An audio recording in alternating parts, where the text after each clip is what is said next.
Hello everyone, welcome to another episode of Current Affairs MCQs. Let's begin with previous day's practice question. The question was, consider the following pairs. Mountain type, mountain. Volcanic mountains, Himalayas. Fold mountains, Andes. Block mountains, Sierra Nevada. How many of the above pairs are correctly matched? Only one, only two, all three, or none? The correct answer is option B, only two. Volcanic mountains are formed by the eruption of magma from the Earth's crust, creating peaks like those in Hawaii and Fiji. The Himalayas are not volcanic mountains but fold mountains, created by the collision and folding of tectonic plates, such as the Indian and Eurasian plates. Hence, pair 1 is not correctly matched. Fold mountains like the Andes are indeed formed by the collision and folding of tectonic plates, such as the subduction of the Nazca plate under the South American plate. Hence, pair 2 is correctly matched. Block mountains such as the Sierra Nevada are formed by faulting and the movement of large blocks of the Earth's crust, leading to raised or dropped sections. Hence, pair 3 is correctly matched. Hence, option B is the correct answer. Let's begin today's session. The first question is, consider the following statements regarding disease X. 1. Disease X refers to a specific zoonotic virus identified during the 2014 to 2016 West African Ebola epidemic. 2. Strengthen global surveillance and frameworks like the pandemic treaty are essential for mitigating risks associated with disease X. Which of the statements given above is or are correct? 1 only, 2 only, both 1 and 2, or neither 1 nor 2? The correct answer is option B, 2 only. Disease X is a hypothetical term by WHO in 2018 for an unknown pathogen capable of triggering a global pandemic, highlighting the need for preparedness against emerging diseases. It emerged after the 2014 to 2016 West African Ebola epidemic. Hence, statement 1 is not correct. It can originate from viruses, bacteria, parasites, fungi, or prions. Over 300 emerging diseases since 1940, 70% are zoonotic. Strengthened surveillance, healthcare systems, and platforms like CEPI are vital for rapid detection and response. Global cooperation, equitable access to resources, and frameworks like WHO's pathogen list, Pandemic Treaty, and Nagoya Protocol are essential for preparedness. Hence, statement 2 is correct. Hence, option B is the correct answer. Next, regarding the United Nations Security Council, consider the following statements. 1. The Security Council has 15 members, of which 5 are permanent and 10 are non-permanent members, with each member holding 1 vote. 2. Under the UN Charter, the UNSC can impose sanctions or authorize the use of force to maintain peace and security. 3. The presidency of the Security Council is held permanently by one of the 5 permanent members to ensure continuity in its decision-making process. Which of the statements given above is or are correct? 1 and 2 only, 2 and 3 only, 1 and 3 only, or 1, 2 and 3? The correct answer is option A, 1 and 2 only. The United Nations Security Council consists of 15 members, 5 permanent members, and 10 non-permanent members elected for 2-year terms. Each member, whether permanent or non-permanent, has 1 vote in the decision-making process. Hence, statement 1 is correct. Under the UN Charter, all member states are obligated to comply with Security Council decisions. The Security Council has the authority to determine the existence of threats to international peace and security and can take measures such as imposing sanctions or authorizing the use of force to address such threats. Hence, statement 2 is correct. The presidency of the Security Council is not permanent and does not belong to any specific member. Hence, statement 3 is not correct. Instead, it rotates monthly among the members of the Security Council in the English alphabetical order of their names. Hence, option A is the correct answer. Next, regarding urban local governments, consider the following statements. 1. Urban local governments were constitutionalized through 74th Constitutional Amendment Act 1992, which came into force in the year 1993. 2. The 74th Amendment Act 1992 added Part 9A to the Constitution. Which of the statements given above is or are not correct? 1 only, 2 only, both 1 and 2, or neither 1 nor 2? The correct answer is option B, neither 1 nor 2. The 74th Constitutional Amendment Act 1992, which aimed to institutionalize and empower urban local governments, came into force on 1st June 1993. This amendment provided a constitutional status to municipalities and urban governance. Hence, statement 1 is correct. The 74th Amendment Act 1992 added Part 9A to the Constitution, which contains provisions specifically for urban local governments. These provisions are detailed in Articles 243P to 243ZG and provide a framework for the structure, composition, and governance of municipalities. Hence, statement 2 is correct. Hence, option D is the correct answer. Next, regarding the pardoning powers of the governor, consider the following statements. 1. The governor can pardon, reprieve, respite, remit, suspend, or commute the punishment or sentence of anyone convicted of an offence under state law. 2. The governor has the power to pardon a death sentence in the state. 3. Unlike the president, the governor does not have the power to grant pardon in cases involving a court-martial.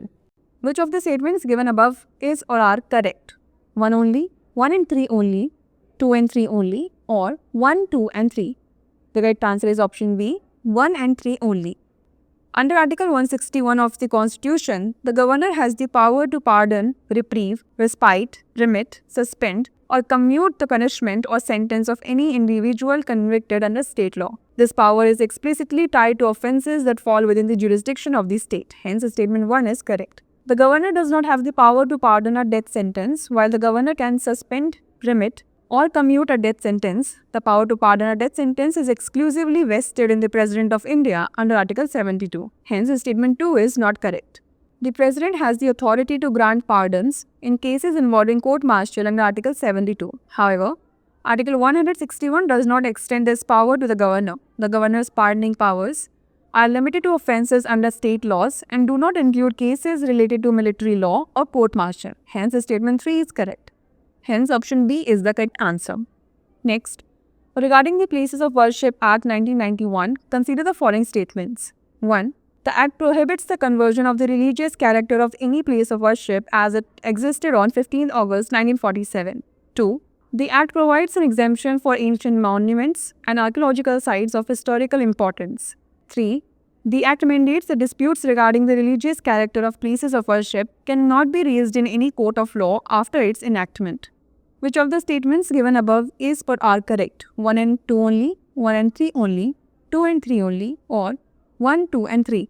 The correct answer is option D, 1, 2 and 3. The Places of Worship Special Provisions Act 1991 prohibits the conversion of the religious character of any place of worship as it existed on August 15, 1947. This was done to freeze the status quo of religious places to avoid future disputes. Hence, statement 1 is correct. The Act explicitly provides an exemption for ancient monuments and archaeological sites of historical importance. This allows for their maintenance, conservation and preservation under existing laws, such as the Ancient Monuments and Archaeological Sites and Remains Act 1958. Hence, statement 2 is correct.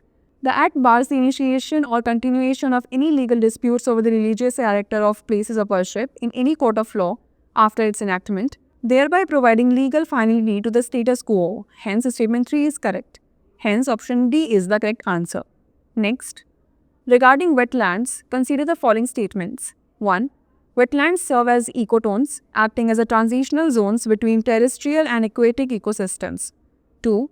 Wetlands are typically nutrient poor, supporting limited aquatic biodiversity compared to lakes. 3. Excessive growth of macrophytes in wetlands can adversely affect water quality and hinder their utility. Which of the statements given above is or are correct? 1 only, 1 and 3 only, 2 and 3 only, or 1, 2 and 3? The correct answer is option B, 1 and 3 only. Wetlands are ecotones, which are transition zones between terrestrial and aquatic ecosystem. Hence, statement 1 is correct. Examples include mangroves, floodplains, and marshy areas. They act as buffers, improving water quality and supporting unique biodiversity. Wetlands are typically nutrient-rich as they derive nutrients from their surroundings and sediments. This nutrient abundance supports diverse and dense fauna, including birds, fish, and macroinvertebrates, making wetlands ecologically significant and often more important than lakes for biodiversity conservation. Hence, statement 2 is not correct. Excessive growth of macrophytes in wetlands can degrade water quality and interfere with the use of water bodies for various purposes, such as irrigation, fisheries, and recreation. Hence, statement 3 is correct. Hence, option B is the correct answer.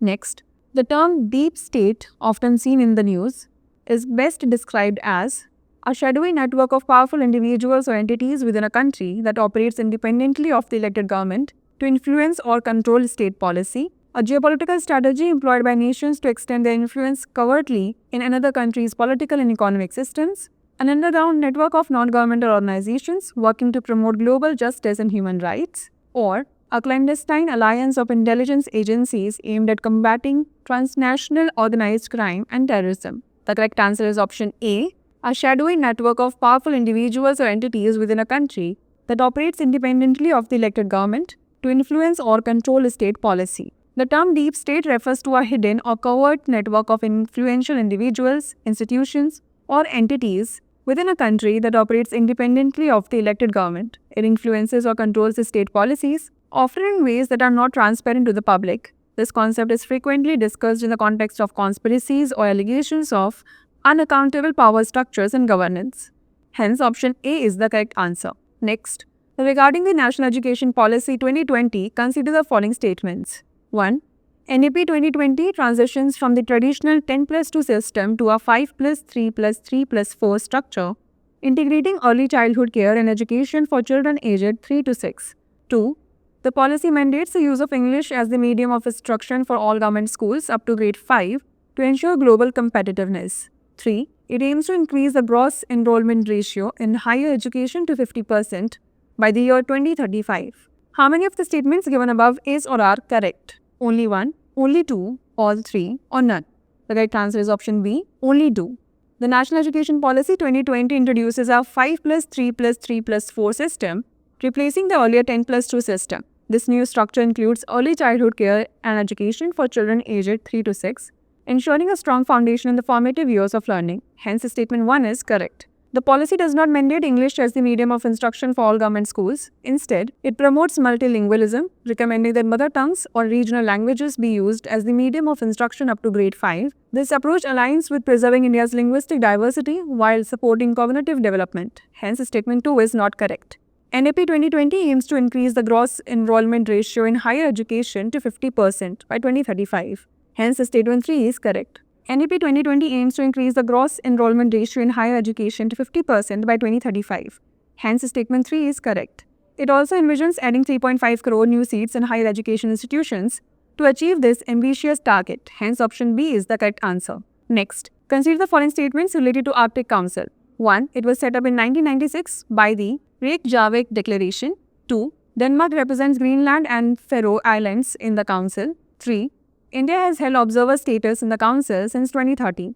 How many of the above statements is or are correct? Only one, only two, all three, or none? The correct answer is option B, only two. The Arctic Council, established by 1996 by the Ottawa Declaration, is an intergovernmental body aimed at promoting cooperation among Arctic states, indigenous communities, and inhabitants. Hence, statement 1 is not correct. Denmark represents Greenland and the Faroe Islands in the Council, ensuring their participation in Arctic governance. Hence, statement 2 is correct. India, though not a member, has held observer status in the Council since 2013, reflecting its commitment to Arctic research and policy initiatives.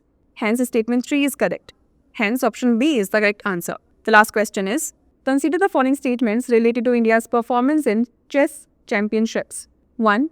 Mukesh is the third Indian Grandmaster to win the FIDE World Chess Championship. 2. Harika Gronavalli won the Women's Grand Prix Series in 2019-2020. 3. Vishwanathan Anand won the World Rapid Chess Championship in 2003 and 2017. How many of the above statements is or are correct? Only one, only two, all three, or none? The correct answer is option A, only one. Gukesh is the second Indian Grandmaster to win the FIDE World Chess Championship. He achieved this milestone after Vishwanathan Anand, who won the title multiple times. Hence, statement 1 is not correct. Koneru Hampi won the Women's Grand Prix Series in 2019-2020. She also won the Women's World Rapid Chess Championship in 2019. Hence, statement 2 is not correct. Vishwanathan Anand, one of India's most successful chess players, won the World Rapid Chess Championship in both 2003 and 2017, further adding to his exceptional achievements. Hence, statement 3 is correct. Hence, option A is the correct answer. Now it's time for the practice question. Consider the following statements. 1. The summoning of Parliament is specified in Article 85 of the Constitution. 2. India does not have a fixed parliamentary calendar. 3. The maximum gap between two sessions of Parliament cannot be more than 6 months. How many of the above statements is or are correct? Only one, only two, all three, or none? Send the answer to this question in the comment section. Stay tuned for the next episode. Thanks for watching.